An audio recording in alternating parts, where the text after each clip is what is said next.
yan? Sementado ba yan? Tingnan mo nga ito. Sino ba yan? Kasi bobo ka! Sa battle, winawas ang katawan ng kanyang anak! Yo, huling laban ngayon sa Kuwagaguhan Awangan. Palakpakan naman ng mga... Napaka-solid na laban ang paparating. Yun, solid. Sa aking kanan, Bulacan represent, palakpakan. Rock!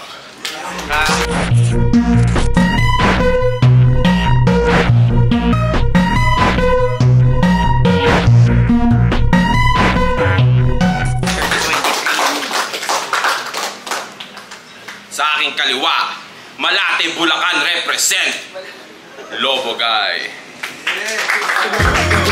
Sa bawat dalulong, wala kang tulong, magkakatulog pag kami ay sumalubong. Inis namin hindi nakakulong, ramdam bawat kargada ay direkta, tinta magpapakita, Performative male. Nanalo sa Caracruz si Lobo Guy, pinili niyang mauna si Ra, unang banat para kay Ra. Pakinggan!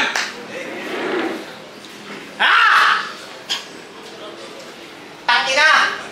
Ang hiningi ko si Oz, pero si Boss, di ako napagbigyan.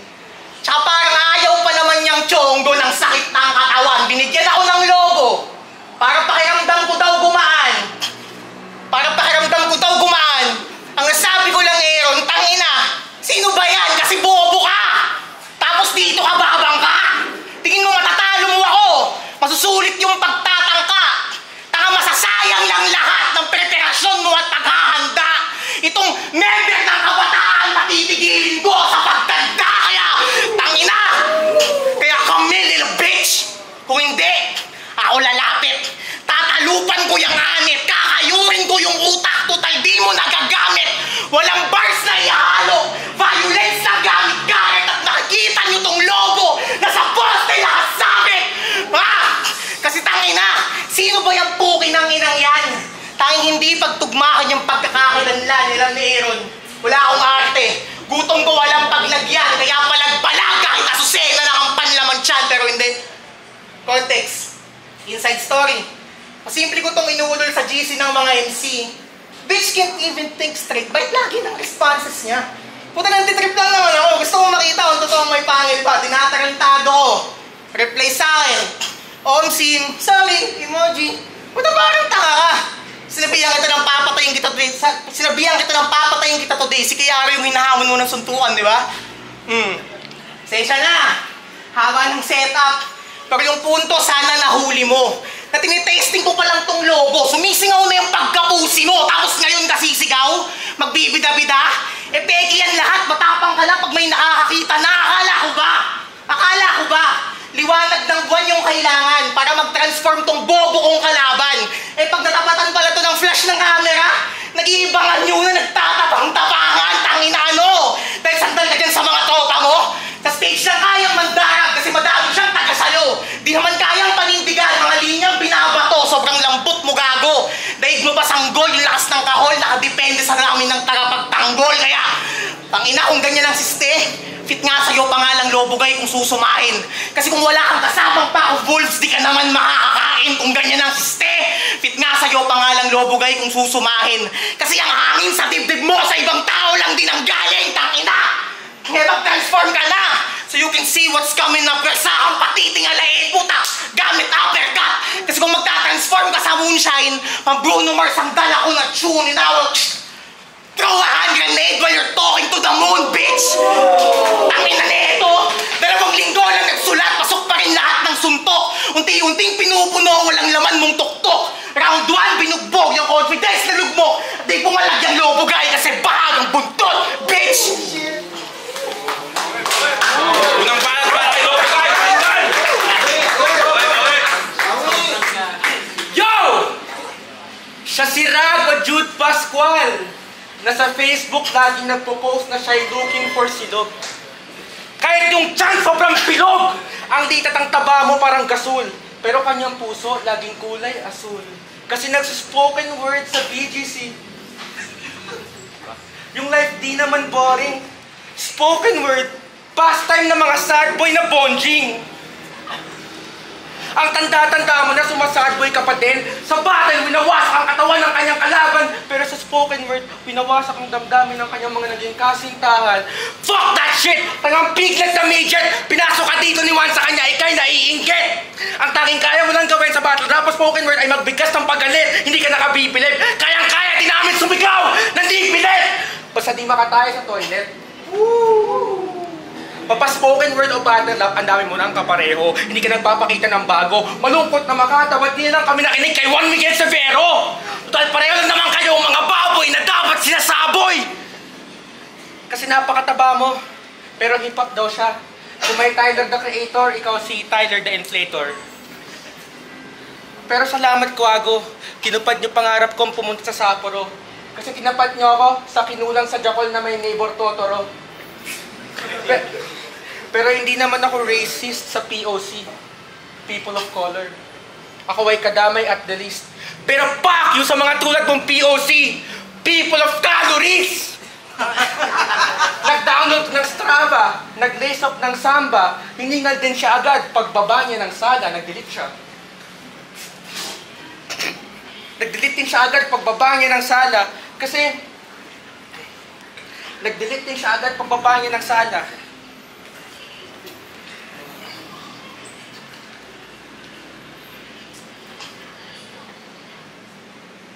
Basta nag-delete ka pagbaba na. Nag-delete din siya agad pagbaba niya ng sala kasi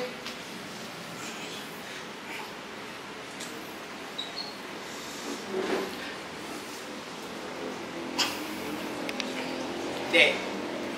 Pero ba't nga ba puro baboy? Paratang ko dito sa sad boy. Pinunapo na kanyang pagsisigaw at pagka-agresibong umaapoy. Kasi yan ay meta, underground battle rapper starter pack. Hindi porket agresibo, hindi na wak. Sigaw, persona na wang buwat wan, madami ng ganyan, ayusin mo naman. Kasi tainan to.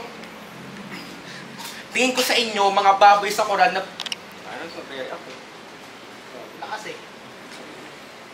Tingin ko sa inyo, mga baboy sa Quran na magkakatunog. Ang sarap niyong ipagpuntog. Horrorcore na nakakabor. Tugma ang gasgas. Magaling ka na aktor. Kunwari walang amor, pasigaw-sigaw na diktador. Kasi sa pagiging makata mo, hindi ako pabor. Sumisigaw ka lang naman at ginagaya yung boses ng iba na parang nakatapat sa ventilador. Kaya hindi porket matanda ka na, huwag ka magpanggap na instruktor o konduktor.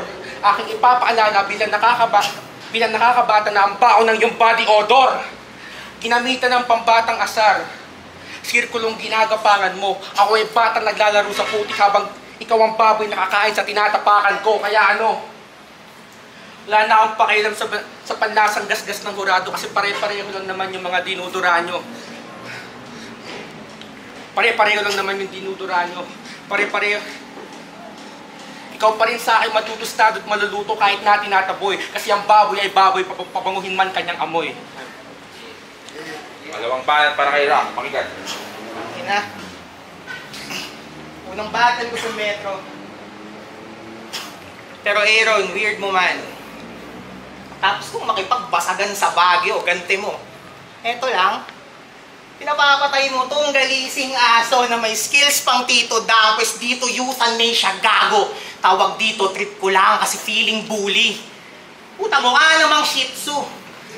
Oh, pwede kang magtapang-tapangan not until these punchlines hit you kasi kung bully kang putang ina ka.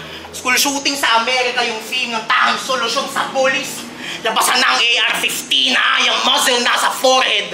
Imbis na nasa mouth, magka-plow sabog yung utak. Magkakalat yan sa ground yung bullet, sa skull embedded. Tago sa panaginip niya, muzzle sa forehead o sa mouth. Tanga mananahimik ka, kaya pasensya ka na boy. Pasensya ka na boy. At sa akin ka natapat, tanga bubugbugin kita hanggang mawala ka sa ulirat. Nanamnamin mo ang sakit. At tamis ng mga detalye. Parang pinapakain tong aso ng suntok, tas lahat gawa sa tsokolate, tangina! Ang hilig pa sa FB angles. Para may masabi sa kalaban, talagang halukay buhay. Panjismoso yung galawan, itong bitch na to kaumay. Buti sana kung creative magtahi. Eh walang kakulay-kulay, lang sustansya sinasabi, puta daig palantang prutas, putang ina mo. Parang gusto mo ng FB angles? Kung hindi ito battle, ito yung FB fast break at rekta poster ka sa blitz. Saktong to yung FB flashbang. Bulag ka sa lahat ng hit. Ito ay FB full burst at parang naka-cheat lahat ng tama. FB fatal blow will leave this rapper obsolete. Ako yung FB final boss. At sa akin yan magre-remit, so you better FB fall back kung ayaw mo na ma-delete. Tinagdag ko ng FB lines. Kasi isa yun sa kanyang hobbies. Tumahilig sa FB angles, pinuno ng foreign bodies. Kaya kahit magdasal ka lumuhod, umiyak parang tanga, wala sa yung magsasalba sa panguunos ko na dala. Kahit sa camera ka magdrama, magmakaawa, ngumawa, kahit maging atigay, kalobugay, wala kang makukuha ang himala. Pero pwede kang magalit, cause this shit ain't that deep. Walang pake gano'ng karabid at put this dog to sleep. Animal cruelty at nasaksihan. Pero rinig ko inyong applause kasi stop daw muna sandali. Nangihingi na to ng boss. Pero okay lang yan, pre. Maka-move on ka din sa pambabody bag ko sa'yo. Gagaling din naman mga sugat mong tinamo. Wala ka namang inaalaga ang image kaya safe ka na, bro. Kaya lang baka di malimutan ng mga tropa mo yung ginawa ko sa'yo. Right, tinggal. Tangina mo, wala akong Facebook angles, tinok ko yung LinkedIn bio mo. Game? Yay. Last battle. Last battle.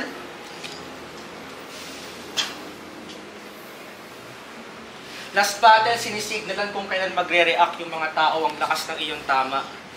Tangina, nagre-react ng tangina! Pagkatapos ng kada linya, tangina netong bogsang mama. Tangina! Bars mo na, react mo pa. Sana ginakol mo lang yung sarili mo sa kama. Tangina, galing yung reaction mo nung nag-come back yung Four of Spades. Isa kang bored disgrace. Tangina, ganun ka pag sinasalsal mo yung puwet mo gamit bidet. Neto, kasi wala pa siyang talo o panalo. Huling laban, draw, binigay sa kanya sa Baguio. Kasi hunting grounds daw niya yung Baguio. Tapos formahan mo na linya-linya shirt. Tapos flannel pang R&B. Tayo na, hunting grounds mo Baguio? Ano ang tingin mo doon? Strawberry? Tayo na to.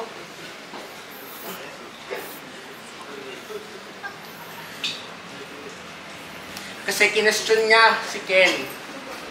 Ba't daw sa Baguio lang humahasel? Ikaw nga bago dyan, wala pang ni isang battle. Ang yabang-yabang na ito. Tapos sa isang venue lang siya sa BGC nag-perform, tapos doon lang siya kinilala bilang kampiyon. Ngayon, sino sa inyo yung natili sa iisang kahon? Pareho lang kayo. Pero ba't daw walang battle si Ken sa Maynila? Kahit taga Bulacan, asal Bisaya! Tayo na neto ako, nasa Manila, para bugbugin yung mga nakakasalamuha ko sa school na nepo bibing galit sa duka. Ikaw, nasa Manila, para sa mga boss mo sa trabaho, sumupa. Kasi isa siyang marketing officer. Sa GC ang yabang-yabang na marami daw nabibenta na ticket tong amoy bistek. Kaya idadamay ko na lahat, paki sa boss mong in-check. Kasi shin-chan-chin-chan-chin. Paki sa boss mong in-check. Sana sa harap mo, punitin niya yung paycheck. Ay na.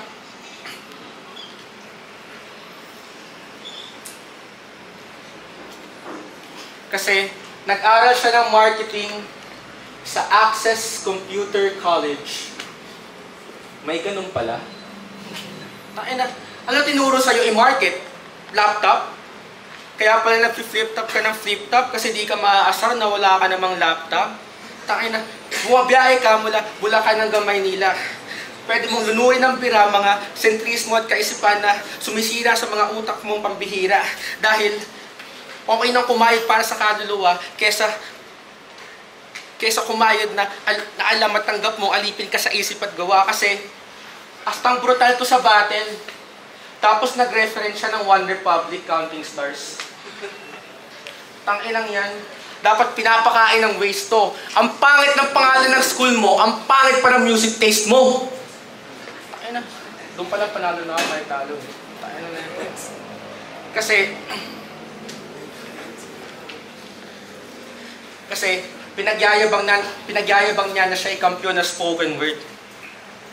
Diba? Pinagyayabang niya na siya ay kampiyon na spoken word. Eh bilang Makata, template ka lang naman. Laging tema lang tula niya, pag-romansa, pag-usapin naman ng politika, hanggang sa antas lang ng baha at sakuna, walang malalim na usapan sa kung paano papabagsakin ang sistema. Putang ina neto eh. Tapos ginagamit pa niya yung pangalan na Juan bilang bida sa paksa. Pangalan na Juan na pangkaraniwan dahil katulad mo, wala sa iyong kakaiba, umalis ka na dito sa Maynila. Time. Rock, pakinggan.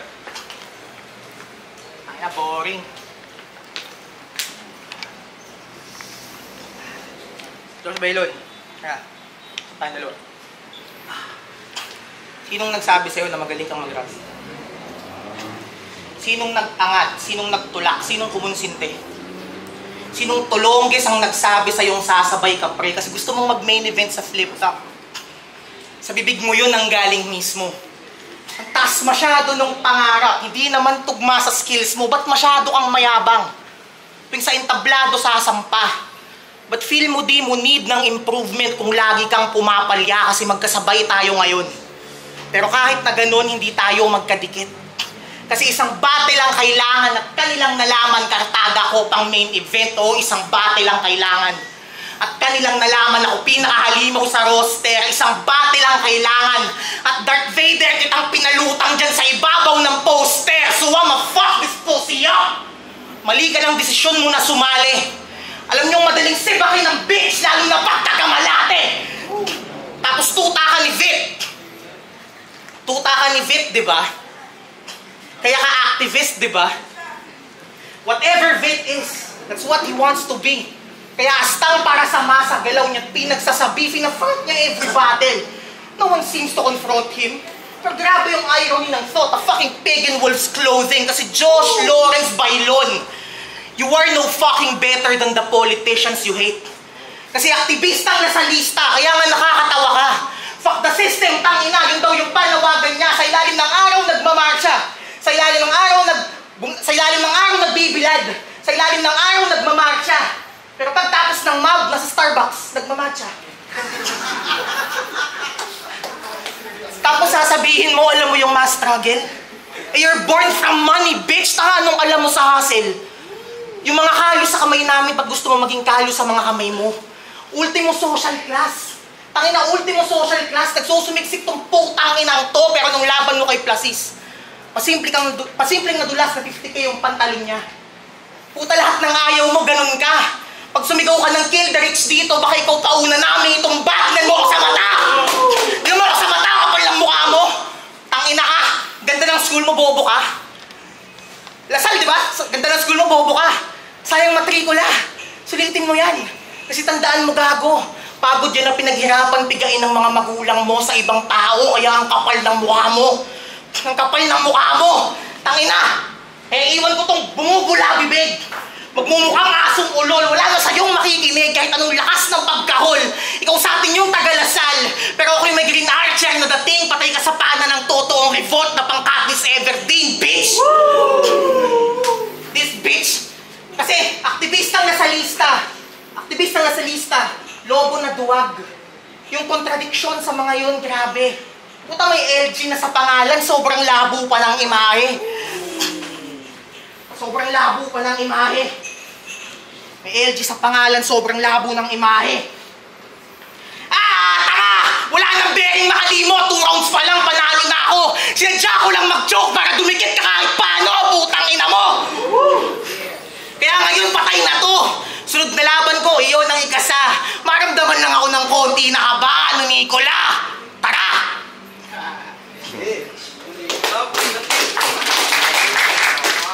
Ang ina neto, gago ka ba? Gago, aktivista na ako, di ko pa kilala si Vito. Ang ina neto. Tsaka, hindi. Kasi, akin lang nilinawin. Yung 50k na yon, joke lang yun, pangribat lang yun. Hindi porket tagalasal, ganun na. Kasi may mga scholar din sa amin at marami ring aktivistang namatay para sa pinagdalaban ng mayorya. Gago ka ba? Takin na neto. Close-minded itong bitch na to. Game.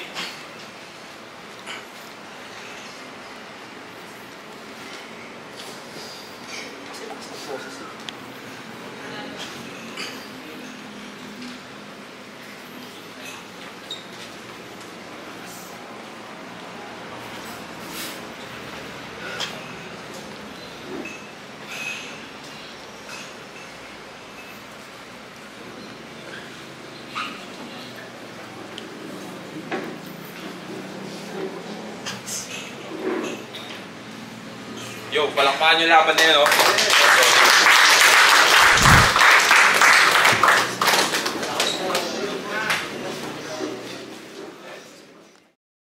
Ito yung quality, nalobat yung camera. Pero grabe yung laban na yun. Malinaw, all 3 rounds kay Ra. Pero ganito ko siya naimay. Sa pagpasok nung unang round ni Ra, nakuha niya agad yung mood, nakapag-set siya. Tapos yung mga landing ng mga suntok niya, talagang wait lang, may tugtog. Hindi ako makakapagulagong mga wait lang, sorry. Basta tutuloy ko, ayun. Yung pagpasok niya, talagang sunod-sunod yung mga suntok. Malinis yung tugmaan niya, tsaka kung paano niya i-skip. Talagang nagla-landing lahat. Tsaka yung aggression. Tapos yung nabanggit na Lobo, Pussy, tsaka yung personals niya, pati yung pack of gold. Ayun, pinuntusan ko din yun. Tapos yung nabanggit niya na Bruno Mars, Talking to the Moon, Grenade. Yun yung mga nabanggit niya na yun. Parang first round pa lang, nakapagbigay na siya agad ng standard. Kaya nung pagpasok ng round 1 ni Lobogay, parang hindi na masyado naging effective yung nagawa ni Lobogay. Nagko-comedy siya pero parang wala nang effect dahil na sa round 1 ni Ra. Tapos ayun, nag-choke din siya, ang tagal din nung dead airs. Kaya overall, sa round 1 na yun, Ra. Round 2 naman, yung pagpapakita niya ng gulang, tapos yung linya niya about American shooting, yung bullies, tapos yung aso, tsokolate, tapos yung paglaro niya sa FB lines, na literal na FB, na salita yung nilaro niya. Tapos yung ate guy, yung himala, di magkakaroon ng himala. Tapos yung kay Lobogay naman nun, parang ang napuntosan ko lang sa kanya yung strawberry, anong inahan sa Baguio strawberry. Maganda yung angulo ni Lobogay about dun sa Manila, sa Maynila, ganun. Pero ang dami pa rin talagang dead air. Kaya round 2, Ra. Sa round 3 naman, ayun, mas naging malumanay yung spit ni Ra. Puntos siya sa akin kasi for variety, na hindi lang lahat aggression, may mga parts din na naging malumanay siya, pero hindi ibig sabihin nun na hindi pa rin malakas. Parang puntos yun, good point yun. Tapos yung nag-comedy rin siya sa round 3 niya, kaya puntos ulit. For variation talaga. Tapos yun, yung pagpupunan niya sa edukasyon, yung sa Lasal, ayun, grabe yun. Tapos yung parang na-choke siya pero sanabi niya na dumidikit siya, dinidikitan niya lang si Lobogay, parang makadikit.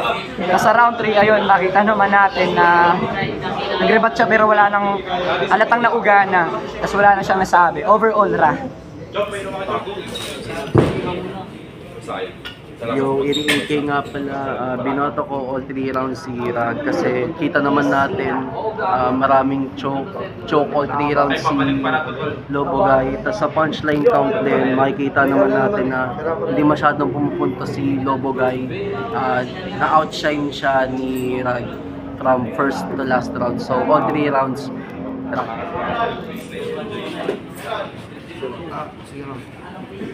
Guys, magustuhan ko ulit sa Kevin Smith.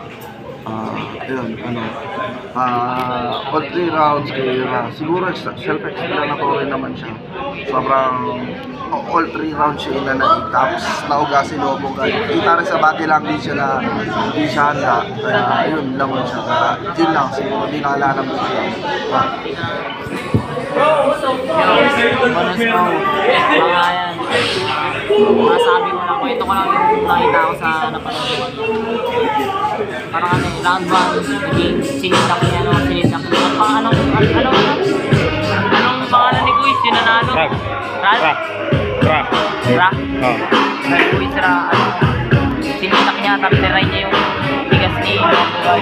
Si Lobogay naman, hindi siya nagpano, parang ina-spin niya pa rin yung karabiatas na gagawa niya mag-joke. Pero nung round 2 and 3 na, bumigay na talaga. Nasindak na siya ni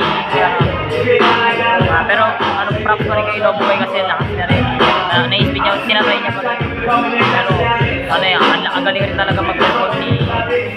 sanay siya sa stage. Alam niya talaga kung paano mag-perform ng